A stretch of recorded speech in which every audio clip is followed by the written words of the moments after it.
Boa tarde, meu nome é Maria Helene de Paula, nascida em 24 de dezembro de 1948, segundo os registros, às 18 horas, interrompendo o preparativo para a ceia de Natal. E fui convidada para relembrar um pouco da minha infância, juntamente com minhas primas Elza, Eliette, Elisa, que são do meu top, né? A Eliette é a mais velha, a Elza vinha depois, eu vinha depois da Elza, depois da Elisa, depois as menores não teve assim, muita brincadeira, se brincava assim, mas elas são mais que participaram muito da nossa infância, muito.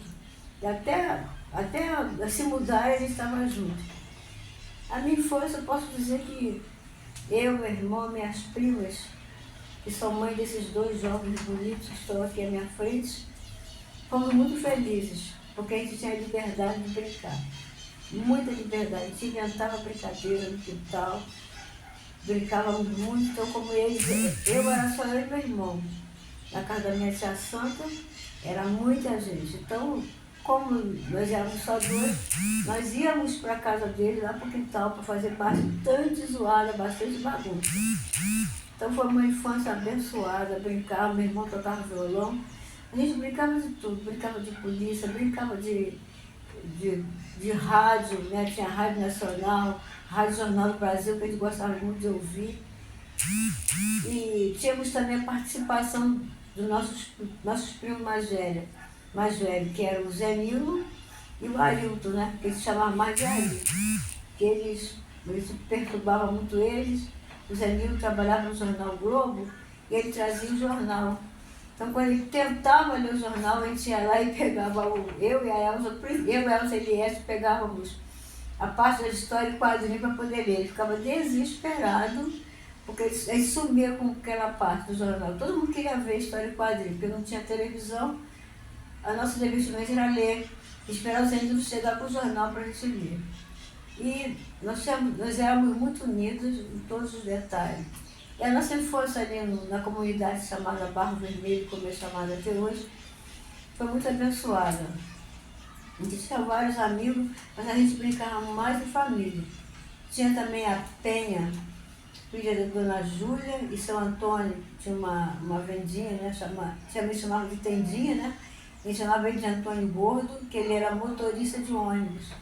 E eram as pessoas muito solícitas, muito bons vizinhos. Tinha também o João, eu esqueci o nome dos pais deles nesse momento, que moravam bem lá na altura da minha casa, e a gente de vez em quando brincava junto, né? Então, tinha a Etelvina, o filho da dona... Eu esqueci o nome muito tempo eu esqueci o nome dos pais dela, mas também juntava aqui, fazia aquela galera. E foi pedido para me relembrar o lugar que nós morávamos na infância. Era morro, e na altura daquela subida onde tem a escadaria, que a escada dividia um pedaço para lá, um pedaço para cá, mas era tudo uma barreira, tipo um morro só assim, tinha um caminhozinho que a gente passava, e aquele pedaço ali onde hoje tem a caixa d'água, nós fomos criados com muita tamarindo, cajá, tinha um pé de coco, que a gente chamava de chama-se até hoje, né? É muito raro ver de coco de catarro. Era um pouco mais na subida de quem vinha pela rua Cabuçu. Então, tinha o dia de seu Felipe, que tomava conta da luz, com o filho dele, ele já avisava minha mãe, a gente chamava ele, minha mãe chamava minha tia Santa, olha, prepara as bolsas que seu Felipe e os meninos vão subir no pé de tamarindo. E eles subiam no pé de tamarindo, era a festa da comunidade. Era muito tamarindo, nós fomos criados com tamarindo, muito cajá. Então a gente era festa, a gente fazia uma bagunça, era mais sábado, não era 10, não era muito tamarindo, ali era repleto de tamarindo, mas que até há pouco tempo elas sobreviveram. O abastecimento de água, como é que era lá? Olha, Antes das obras. Antes das obras, nós tínhamos um senhor chamado Baúla, que ele tomava conta de uma água que vinha lá da serra. E os mais caprichosos, como meu pai, o pai de vocês, que é o meu tio Antônio, seu Antônio Gordo, seu Milton, que é bisavô do Bigode, do Juninho ali, também muito caprichoso, seu Antônio Getúlio, que morava tudo na mesma direção. Encanávamos a água e nossos pais preparavam caixa d'água, faziam de cimento armado, preparavam a caixa d'água e a gente não ficava sem água. Seu Paulo, ele era manobreiro da água que vinha lá da serra. Então tinha um abastecimento considerável, a gente não ficava sem água, era muito difícil. Então, todo o pessoal, a não ser que tinha muito problema, tinha um pessoal da rua de baixo que abastecia a gente, pode vir pegar água aqui. Pegamos muita água ali na rua Pelota, antes desse seu baú vir fazer esse abastecimento da comunidade. Então a gente não, o problema de água a gente quase não, era muito raro. Depois veio os velhos governadores, os prefeitos, começaram a mexer, botar bomba para a água melhorar, mas o seu Paulo ficou por muitos e muitos anos manobrando aquela água. Né? Então, a gente foi assim, uma comunidade ali, posso dizer, abençoada por Deus em matéria de água. Perfeito. Eu queria que você falasse um pouco, Irene, sobre como era a comunidade Barro Vermelho antes da intervenção do Estado com as obras. Em que sentido é isso? Nós tínhamos ali... Peraí.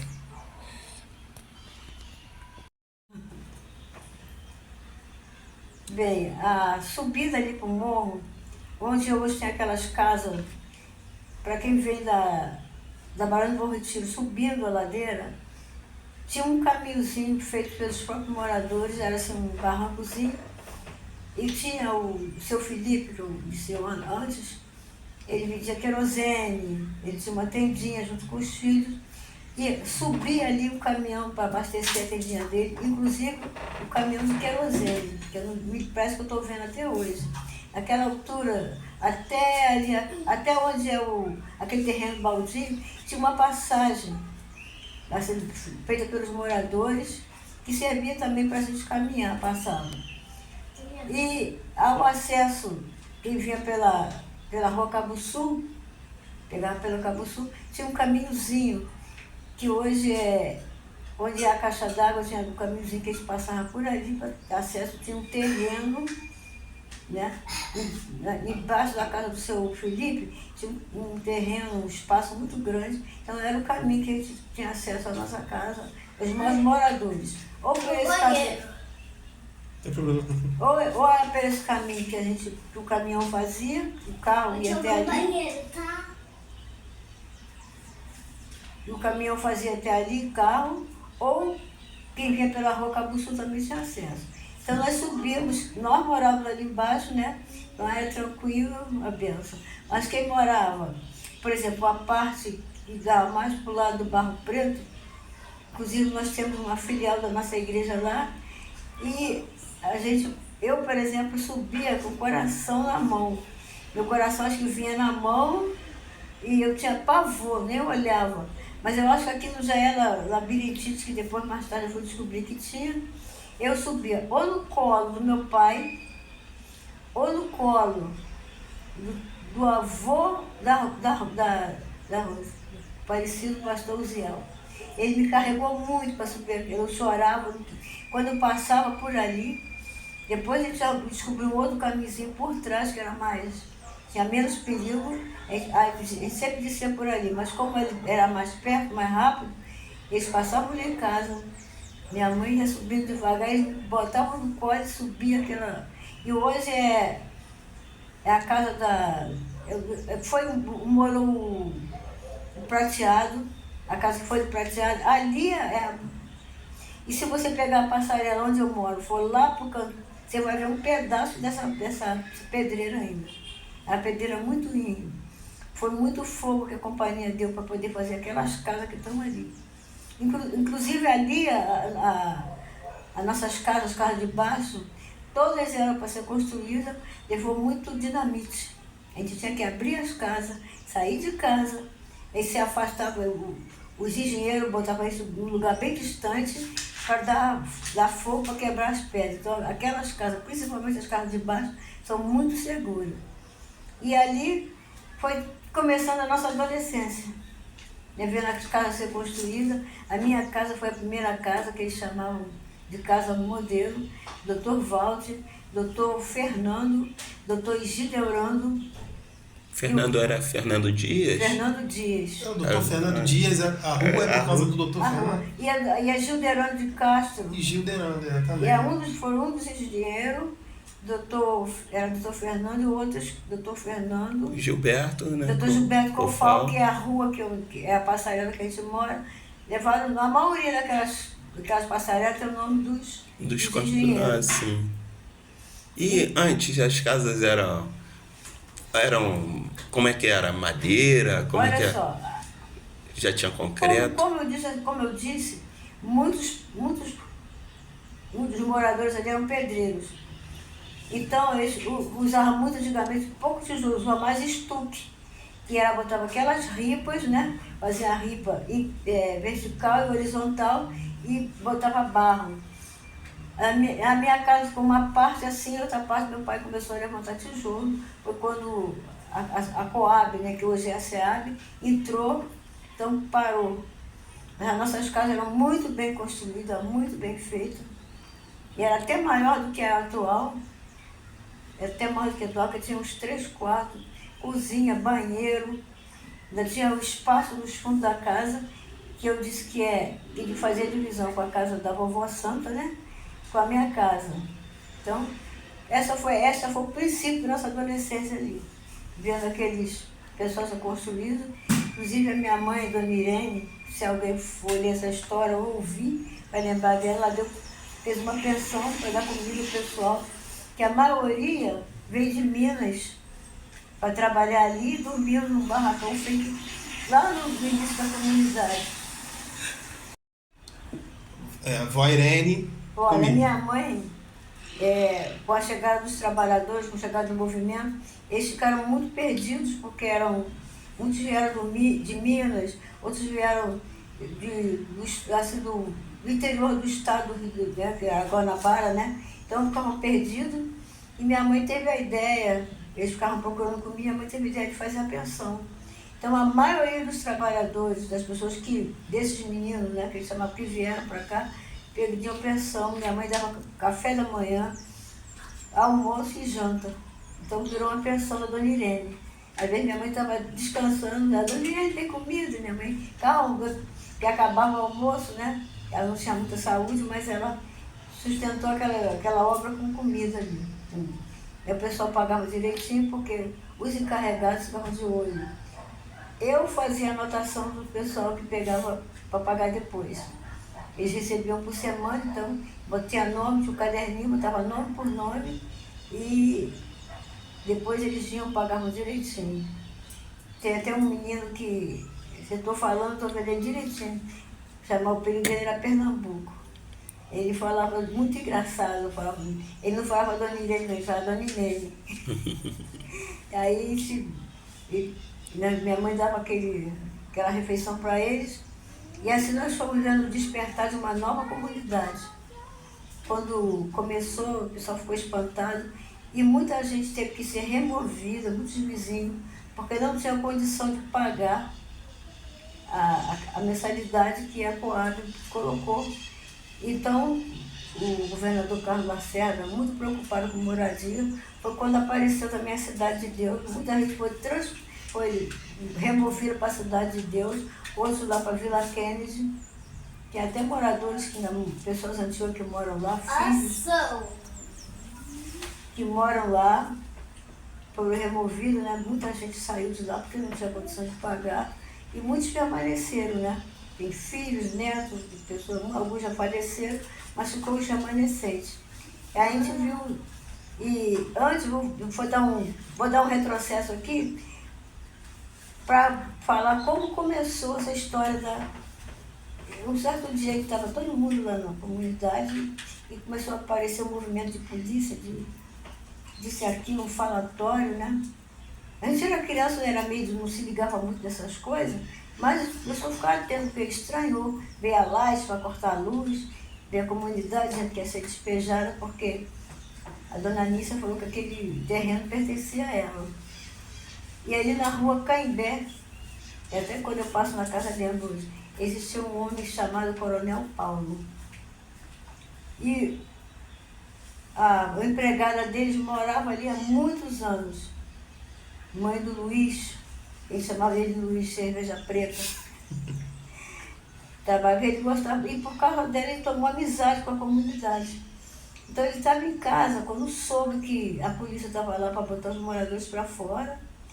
Então aquilo foi uma revolução na rua, os vizinhos que moravam ali na rua, já estão embaixo, ficaram tudo apavorados, porque era todo mundo muito comunicativo, todo mundo chegava bem, se precisasse, não existia telefone, então a gente dava o telefone do pessoal da rua para mandar recado para a gente.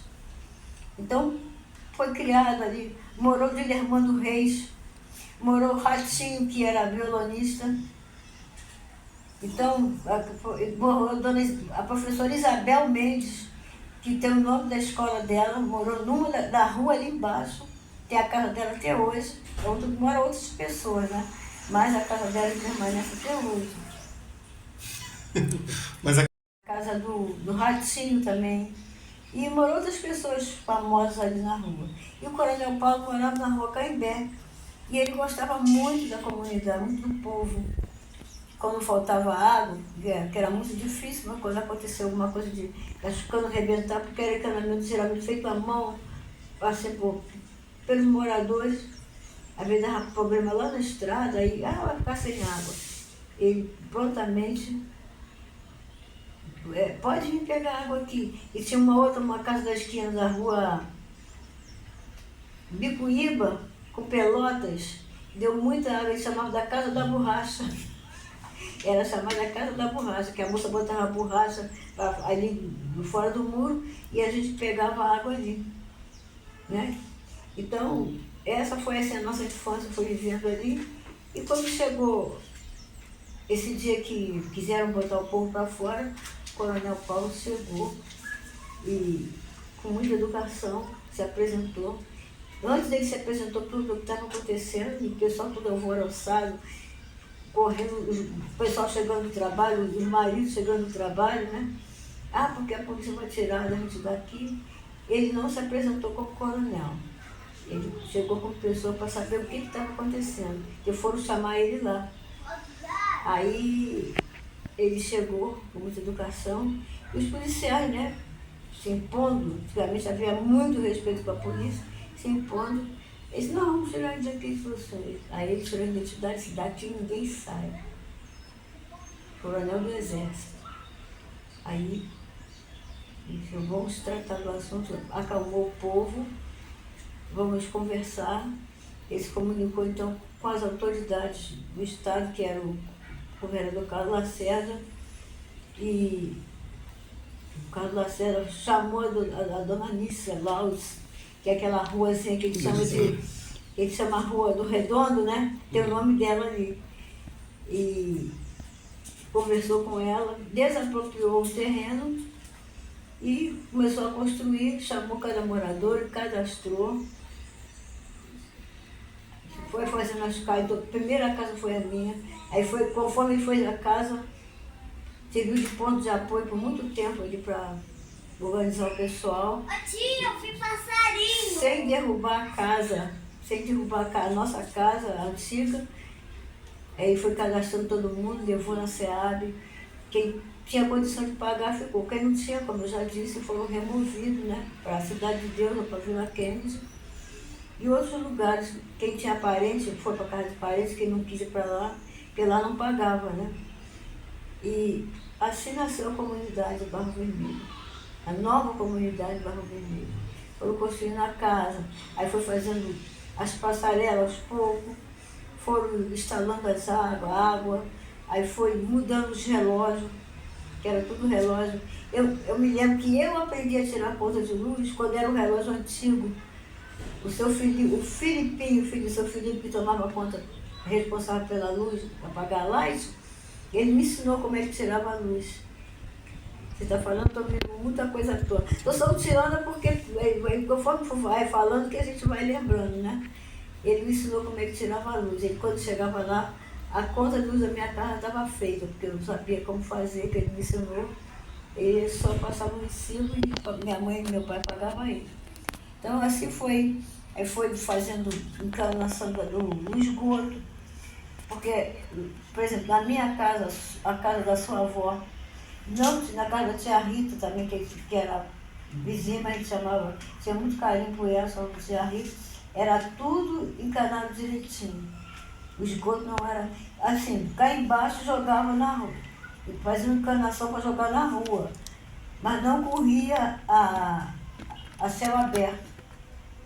Não tinha sujeira, assim, pelo menos ali onde eles moravam, não tinha, assim, não era esgoto a céu aberto. Era tudo encanadinho, com manilhas, então era tudo, a água também, era tudo encanado bonitinho. E assim foi vindo o progresso, colocaram os postes novos, que era tudo postes de madeira, colocaram postes novos, botaram os transformadores, aí foram por etapa, né? Veio a Lages para esse serviço, veio a SEDAI, não sei nem lembro se era a SEDAI antigamente, mas acho que era, fez o serviço dela, veio a SEAB, né, foi contratando todos os serviços que eram necessários para uma boa moradia, né? E muita gente saiu lucrando, porque tinha os barracos muito feios, então muita gente lucrou. Eu, por exemplo, gosto da minha casa, mas eu tenho mais saudade da casa antiga, porque tinha muito mais espaço, né? Porque muita gente não tiveram os terrenos reduzidos, né? Mas, assim, nasceu a nova comunidade da Rua de 60 e pouco por aí. Eram 144, eu me lembro da placa, 144 unidades para ser feita, né? Mas você sabe como é que é, né? Os puxadinhos foram nascendo, né? Eram 144 casas para serem construídas. Aí chegou os puxadinhos e o negócio foi aumentando. Mas melhorou em parte, porque fez as escadarias, o pessoal precisava mais pisar em lama, não precisava mais subir naquela pedreira horrível. E tudo foi chegando no seu devido lugar. E eu queria que você falasse também, Irene, qual foi a importância assim, para o desenvolvimento de vida, um local digno para se morar? E como foi importante você ver, participar desse processo de transformação da comunidade? Eu acho, bom, quando a comunidade chegou, acho que mudou muito a cabeça das pessoas.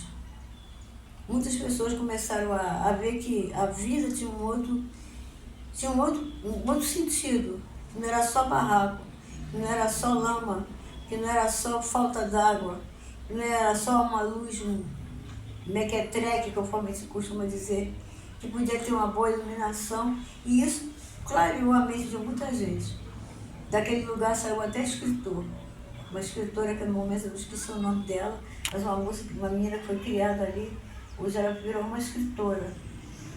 E muita gente fazendo faculdade, muita gente se ingressou na vida militar e se formando, os filhos vieram também, então mudou a cabeça de muita gente. Hoje as crianças que são criadas ali, a maioria gosta de estudar, a maioria tem escola, por causa das mexidas nas favelas, que também foi mexido no Morro do São João, que é hoje a barreira, conforme a gente fala, foi criada a escola, foi criada uma escola e uma creche ali naquela altura, que serviu a maioria do povo dali da comunidade da Araújo Leitão, Dona Francisca. Foi criada uma escola ali, que as escolas antigamente eram mais distantes. Eu, pelo menos, tive que estudar lá no Engenho Novo, lá perto da estação, porque não tinha escola ali perto, né? Aí foi criada a escola, né? E é uma creche muito boa, que é a creche Aldetinha Vital. Inclusive o meu sobrinho Neto estudou lá. E depois eles foram para aquela outra escola, que até eu esqueci o nome agora. João Lira? É João Lira, senador João Lira Tavares. Uma escola, tiveram uma boa formação. Depois aí tinha a Maria Braz, tem a Maria Braz, que já é mais antiga, a Isabel Mendes, a Visconde de Cairu. Então, mas essa João Lira foi criada por causa da comunidade que foi trazida para a rua, conforme a barreira, aquele conjunto do lixo, e por causa da nossa comunidade. Porque veio muita gente também comprar casa lá, que o pessoal que não podia pagar avisou muita gente comprar casa lá. Então foi formando muita criança. E o governo do Rio tinha necessidade de ter uma escola ali. Então nasceu a João Lira Tavares, depois veio a creche Odetinha Vital, que é um Sim. Na questão de violência. abaixo, e viu que ali era um lugar especial. Foi uma, não considerada uma das comunidades menos violentas. Né? Eu posso dizer isso porque meu sobrinho brincou muito na rua, não vou dizer que nunca aconteceu nada, mas era muito raro. Hoje, quando se der um tiro ali, todo mundo sai correndo, porque não está mais acostumado com esse negócio de tiro. Nós não fomos isso. Tipo outras comunidades perto, infelizmente tem isso. Mas lá, quando se dá acontece alguma coisa assim, o pessoal quase morre de coração. As crianças se expõem. As crianças ainda brincam na xé, que a Light entrou aí com um acordo com a prefeitura, está modificando as cores de todas as favelas, né? todas as comunidades, conforme se chama agora, e as crianças ficam ali brincando até tarde. Né? A mãe não deixou muito, porque o horário de escola, a maioria estuda de manhã, porque são menores de 13 anos, então estudo de manhã, tem que acordar cedo para ir para a escola. Mas, às vezes, quando é período de férias, aquela corda fica pequena. E agora entrou um projeto de vôlei, né? Entrou um projeto de vôlei ali, eles ficam ali jogando, tem vôlei, eles ficam ali brincando à vontade, sem perigo nenhum, pela nossa comunidade em relação. Até a comunidade vizinha Barro Preto também não tem. Acontece, mas também não tem tanta coisa assim. As outras mais afastadas, infelizmente, né? São assim um pouco mais agitadas. Mas a gente até o Barro Preto é mais calmo. Porque a gente passa, vizinho por ali, então, são praticamente colados uma da outra.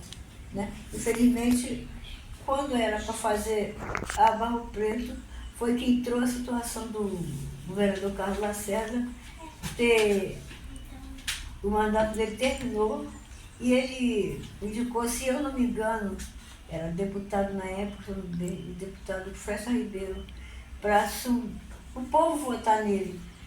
Porque ele tinha preocupação com água, ele tinha preocupação com o povo de rua, ele tinha preocupação com a moradia.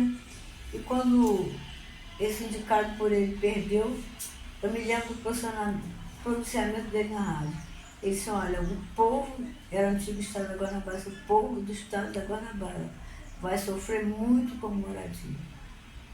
Parece que ele já estava profetizando, sabia o que ia acontecer. É infelizmente que nós estamos vendo. Se procura imóveis, muita gente morando mal, muita gente morando de qualquer maneira, muita gente morando até na rua, por não ter condição de pagar, o aluguel está muito caro. Comprar um imóvel, pior ainda.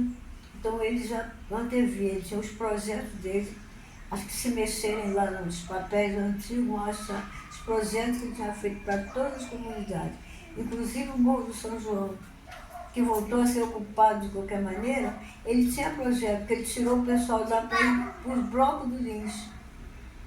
Aqueles blocos do Lins, o pessoal removido do Morro do São João da Matriz, para poder fazer a mesma coisa que ele fez na nossa comunidade. Mas infelizmente não deu tempo. Né?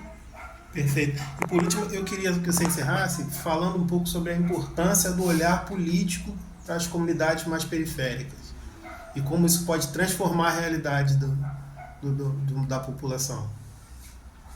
Bem, olha, eu acho que se eu fosse política, se eu entrasse na política, até eu tive vontade, que eu trabalhei muito com política, mas acho que eu não tenho sangue para ver certas coisas. Eu acho que se os nossos políticos, quem entende direito, as secretarias, que eles chamam de ações sociais, de cidadania, olhassem mais para esses lados, a coisa seria bem mais calma. Porque, infelizmente, as nossas crianças estão sendo criadas dentro do perigo. E muitas não têm cabeça, não seguem a orientação do pai, ou os pais não orientam, para que tenham uma vida mais sossegada. Então, eu acho que se fizesse esse plano que fez na nossa comunidade, desse uma casa decente, com água, com luz decente. Hoje a Laje está mexendo nos relógios, mas não é só isso que precisa. Precisa de mexer nos... Dar um poste bonito, um poste que não dá choque em ninguém, um poste que não mata ninguém, um poste que não cai em cima de ninguém, matando as crianças, conforme nós já vimos. Então eu acho que isso, se essas milhões de secretarias que tem no nosso... Eu não digo nem só no nosso estado, no nosso Brasil, olhasse para esse povo, em vez de dar só cesta básica, só Bolsa Família, que eu não sou contra, desse a cesta básica, dessa Bolsa Família, mas desse uma condição melhor. Terra nós temos para isso, condições nós temos para isso, inteligência nós temos para isso.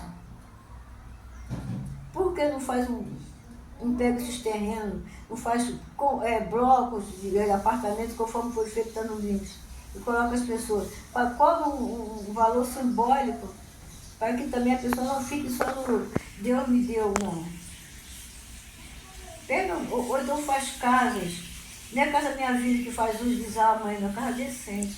Não é porque é pobre, vai só uma casa, vai fazer uma moradia de qualquer maneira, não. Faz uma casa decente. Tem muitos terrenos jogados aí, sendo explorados por qualquer maneira. Deveria fazer umas casas decentes. Tenho certeza que muita gente iria chorar de alegria e receber assim, essa aqui é a sua casa. Minha casa, minha vida. Mas para quem? Minha casa, minha vida, quem mora lá? Que dificuldade para conseguir uma casa, minha vida. Quando consegue, e cheio de problemas. Vem cheio de cai aqui, cai ali, como já teve casa desabando.